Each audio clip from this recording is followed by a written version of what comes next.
Hey, my name's Zach, and I wanted to kind of make a tutorial video for the Metronome program I made called Time Bandit. It's a really useful program, but it's kind of hard to use.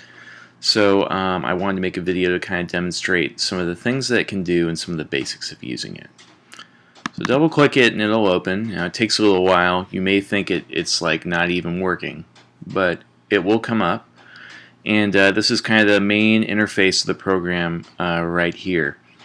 So a few of the options are self-explanatory, like the tempo and the meter. I mean, you can guess what those do. Changing those changes the speed of the metronome and the meter of the metronome and all that. But let me tell you a little bit about why I even made this metronome in the first place. I had a friend who had studied with Dan Tepfer who told me about this metronome Dan made. And the idea of it was to do a click, the first beat of every bar, then you could press it and it would be the first beat of every 2 bars, every 4 bars, every 8 bars, to kind of work on your time that way. And I'd never seen his program, but I kind of wanted to make something like that because I looked on the internet and I couldn't find his program anywhere. So I had kind of a different idea about how to do this. I was thinking about, when you go to exercise at the gym, you might have a weight circuit. And so I kind of thought of all these things that you go through with the metronome as kind of being a circuit. So that's kind of the basic idea of the program. So I'm going to press this blue button and open up this window showing the circuit. And I'll move it over here so you can see it. So there are 32 potential steps in the circuit. Okay, so each of these values in the step describes what the metronome is going to do during that time. And this control on the main screen, the interval, controls how long it takes to go through each one. So 0 is a shortcut. When you're in the step that's labeled with a 0 as its contents, it clicks on every beat like it's a normal metronome. So you can hear that when I start. We're going to start here. We're beating in 4/4 at 60 beats a minute. And then because the interval is set to 8 bars, we're going to hear 8 bars of it clicking on every beat. As soon as we get 8 bars of that done, we go over here, and then this 1 means that the click that you'll hear afterwards is going to be 1 click every bar. So that's going to come up in just a second, and you'll be able to hear. You can see the X down here showing the metronome still clicking, but we're only hearing the downbeats of each measure at 60. Okay.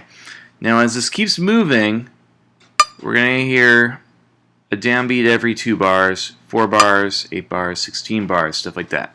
Now that's going to take forever to get to at 60 beats a minute. So let's up the tempo to 210, and we'll make the interval be 4 bars, so it changes for each step a little quicker.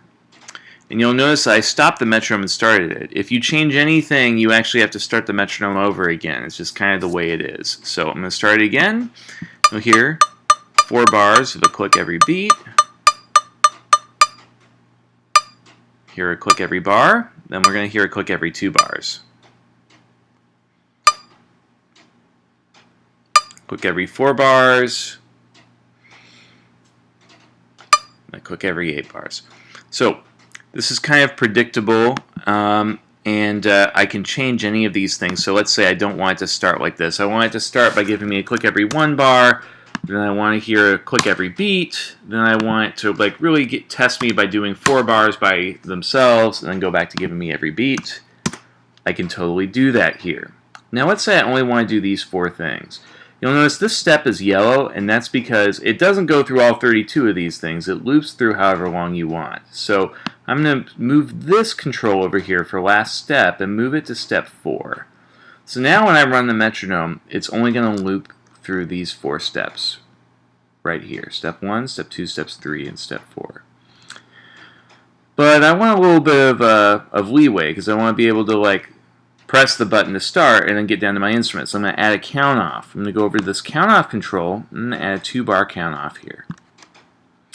Okay, and then when I hit start, you'll hear the count off, which sounds different from the rest of the metronome.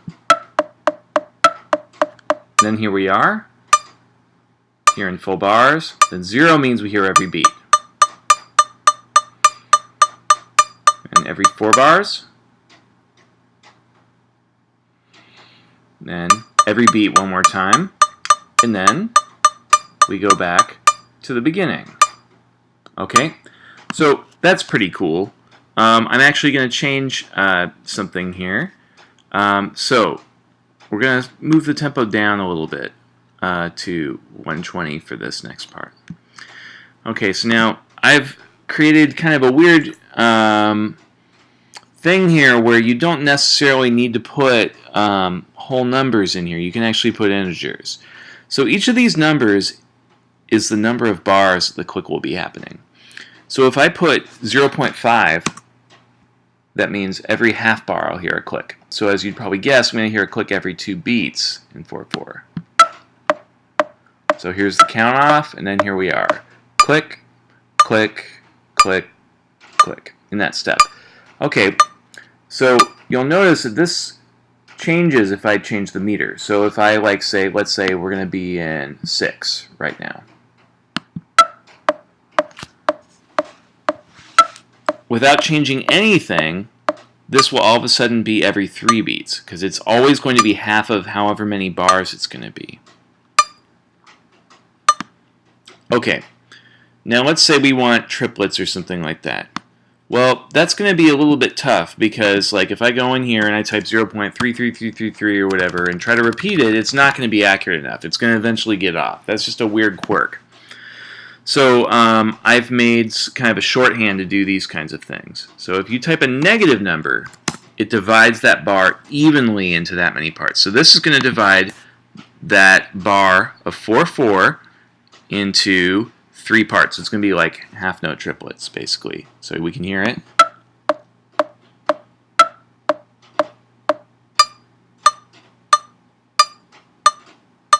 Okay, so you can hear that happening during that bar.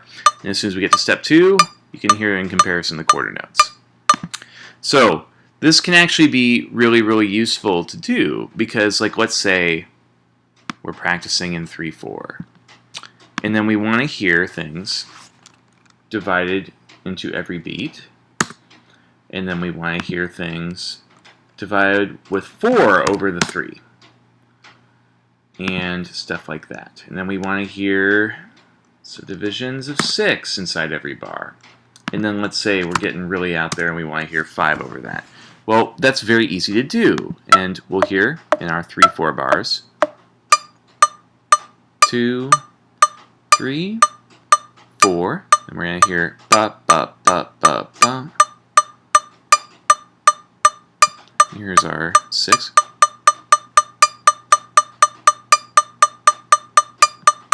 And 5.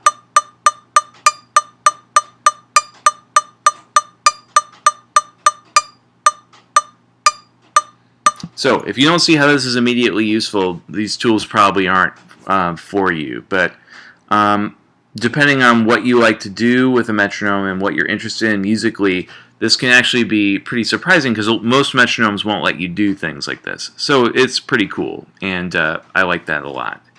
Let me explain this feature here. This mode here, when done, restart the circuit. When done, keep looping the last step. Basically, what this does is when we get to this yellow bar, do you want it to go back to the beginning, or do you want it to just stay on the yellow bar? So if I change this to keep looping last step, you'll hear, by the time we get to this 5, we're going to be in that 5 forever.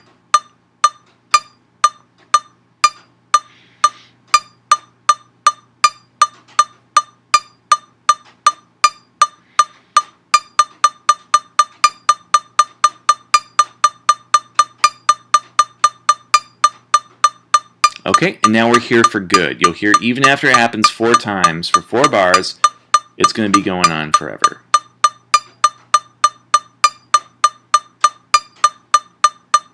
So there's this other thing called crutch here, which can be sort of helpful. So to demonstrate this, let's put it back into 4/4, and let's have our click happen every 4 bars or every 8 bars. And we'll just make some easier patterns here. Okay, so let's say that you're not super comfortable. Let's take the count off. And we're going here. We don't know what's going on with the time. Like this might be in the middle and we forgot. This crutch value here, if we turn it up, is a really quiet metronome that clicks every beat.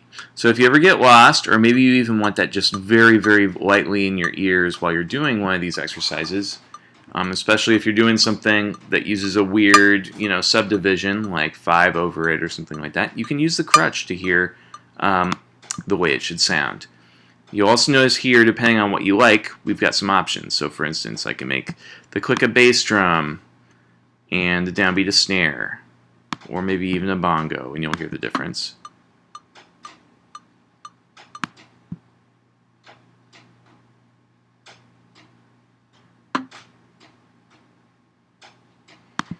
Okay, so that snare, it's like not making a sound right now for some stupid reason, just because it's so loud right now and I'm kind of limiting all the volume, but it's there, it works, it's a beautiful snare sound. So basically, let's talk about some of the other features, because there's more here. So you can do all this stuff, you can enter in all your things, and then most of the time, once you've spent all this time, you're not going to want to do it again. So there's a preset option here where we can save and load what we've done. So I'm going to actually load a preset. And you'll see here I've got a folder of presets. You might have to browse to it here, but these are the ones that come with the program, and I basically made them to just demonstrate certain things. So for instance, I'm going to open blues with died quarters. And then when I play this, it kind of walks you through a 12-bar blues. So let's talk about these steps, okay? Step 1, 0.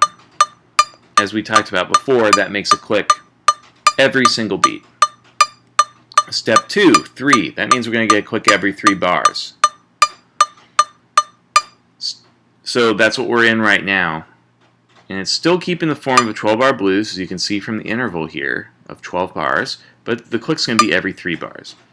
It's 1.5, click every 1.5 bars. In 4/4, that's every 6 beats. So every bar and a half, there's going to be a click. Now, I understand that the math kind of is a pain for this, but what's 0.75 of a bar of 4/4? Oh, it's 3 beats. So when we get to step 4, we're going to hear a click every 3 beats. Okay, now this number here, see, that's what we're in right now. This 0.375 is a little weird. Like, what is that supposed to be? Well, think about it. 0.75 was 3 beats. And this is half of 0.75. So this is going to be half of a died half note. When we get to here, we're in died quarter notes. Now you'll notice these died quarter notes don't sound all the same. One is longer than the other. That's because we're swinging here. So if you're playing swing eighth notes, died quarter notes aren't always going to be the same, because some of the eighth notes are going to be longer. So if you go down here to super duper expert mode, you can see that there's swing options here. So for my swing options, I've set that it should be on, and I should swing the eighth notes, and it should be a light swing feel. There's a few options here. You can make it actually a little bit more straight and cool, or you can make it kind of ridiculous. So these are all sort of things that can help you depending on what it is exactly you want the metronome to do. If you do not want the died quarter notes to swing at all, very easy. Turn the swing to off. And you can do this with anything that you do. Just keep in mind that if you set eighth notes to swing, if let's say you have a 0.25 in here, a -4, something that's going to make 16th notes, those are going to come out bad. So the way to do the swing is kind of a hack anyway. So if you're doing, I mean, I can't think of a situation where you'd probably want to be swinging your eighth notes and then have like a bunch of 16th notes or 32nd notes play, but just don't try it. It doesn't work. It won't crash it or anything, but they're just going to sound really strange, just because the program doesn't quite know what to do with them. Okay, so let's talk about one other thing. The most important feature that's confusing, I think, is what's called the wizard. So let's go here, and we're going to click down to restore defaults, and it's going to like give us a plain old regular metronome. Okay, so let's say I want to do something really weird in my first step. Okay, I want dotted quarter notes. So the math on this is complicated. We went through it in the last step, but let's say I don't even want to think about it. There's a way to set up a ratio here. So I can say in step number 1, this first one here, put 1 click in the space of 3 beats. So if I want dotted quarter notes, that's 2 clicks in the space of 3 beats. When you click this button, that turns into a number here, and you'll notice that it is it's blue. Now, when a number is blue here, it means that the wizard is managing it. Okay, so now the wizard is a really powerful feature. One thing that I talked about before is that you can't type .33333333333 in there because there's not enough space, and the computer will actually round it. The results will get bad. So you can't necessarily count on you like copying and pasting something from here working here. But if you use the wizard to set up these kind of ratios and just put in step 3 I want the same thing, it's going to work perfectly, and it will actually scale to the meter. So like if I set this into 5/4 by changing this here, you'll notice this number changes to 0.3 without you having to do any math at all. It's going to give you dotted quarter notes in 5/4.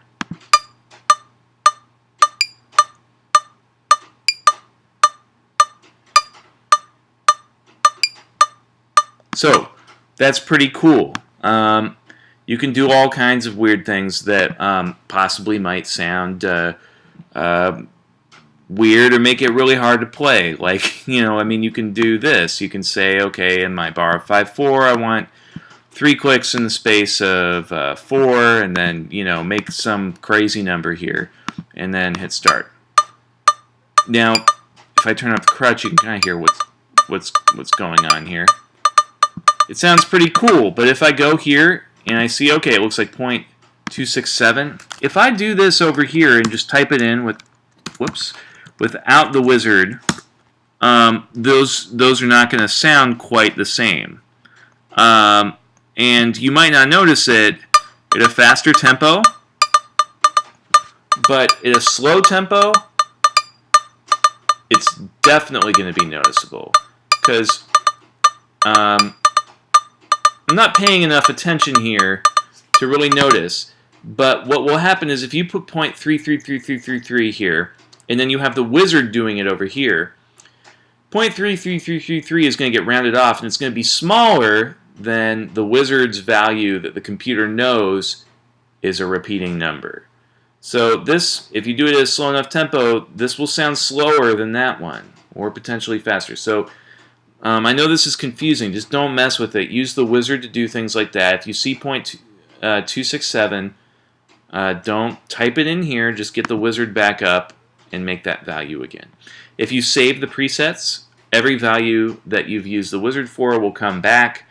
It's just a lot easier for most people, I think, than actually doing dividing, because that's the biggest problem with this program. Dealing with positive numbers is super simple. If I want the click to happen every 3 bars of 5/4, that's super easy. I just type it in. But if I wanted to do something weird, like if I wanted to play quintuplets, or if I wanted to do 4/3, most people are not good at doing that kind of math. And if you are good at that math and you find out that you have to type in like a repeating 3 or some like repeating decimals, it doesn't help you either. So the wizard kind of gives you a way to work through all of these things and make it a little easier on yourself to create what you want. I'll go to preset and show you one last thing. So in this preset, which is in 7/4, I'll kind of show you what happens here. So first off, we've got a click every beat in the first step. Then we've got 1 click per bar, because a number in here is how many bars we want between each click. So 1, 2, 3, 4, 5, 6, 7. So when we get to this step, 0.5, that means we want to click every half of a bar. So that's going to be every 3.5 beats. So basically 1, 2, 3, 4, 5, 6, 7, 1, 2, 3, 4, 5, 6, 7, 1. So basically it's like it's almost turning it into 2 bars of 7/8. Okay, an interesting thing to practice with. Okay, so this, negative 3.5, seems a little weird. Remember, negative numbers tell us how many, it's a shortcut to say how many clicks we want during a bar. If you have 3.5 clicks in a bar of 7, it actually turns out to you having 3 half notes and 1 quarter note. So basically this is doing half note hemiola over the 7. It's weird, just think about it, it'll make more sense. Now this 0.214, it's blue, so we know that's a wizard value. That is died quarter notes over the 7. Now a lot of this stuff would be really hard to remember. So there's a section down here where you can write comments on what you've done, and it can help you remember what your wizard values are, especially if you're doing something that's not obvious in here, like some crazy rhythm here. So basically that sums up a lot of the options that you have here. The last kind of show I'll do is Winton's favorite, which basically it demonstrates how you can actually work something through. So on Marsalis Standard Time Volume 1, on leaves, Jeff Watts' arrangement of this has 1 hit per bar, then 2 hits per bar, 3 hits per bar, and it just kind of moves up. And using the negative numbers to tell you how many hits per bar, you can actually do what the rhythm section does on the track. So you can hear. So here's the count off, and then 1, 1, 2, 1, 2, 3, 1, 2, 3, 4, 1, 2, 3, 4, 5, and so on.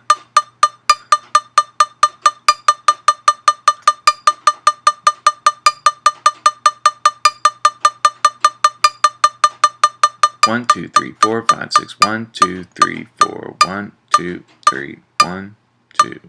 There. And then the head's repeating again on leaves. So basically, if you want to practice anything like this, this metronome actually makes it possible to do these kinds of sequences. And maybe this doesn't seem that cool to you, but if you've been searching for a tool to do things like this, hopefully you're kind of getting at what I was trying to go for with this program, and it'll be really helpful for you. So the program is free, but I do ask that if you use it and you like it, or if you have a suggestion, or if you have any features you'd like to see, please do contact me. You probably know where my website is because you downloaded the program, but do drop me an email if you use it or have any thoughts, or if you enjoy it. I would love to hear from you. So thanks for bearing with me in this long-winded tutorial. Hopefully this metronome program really helps you, and feel free to ask any questions in the comments section. I'll try to get to them. Thank you.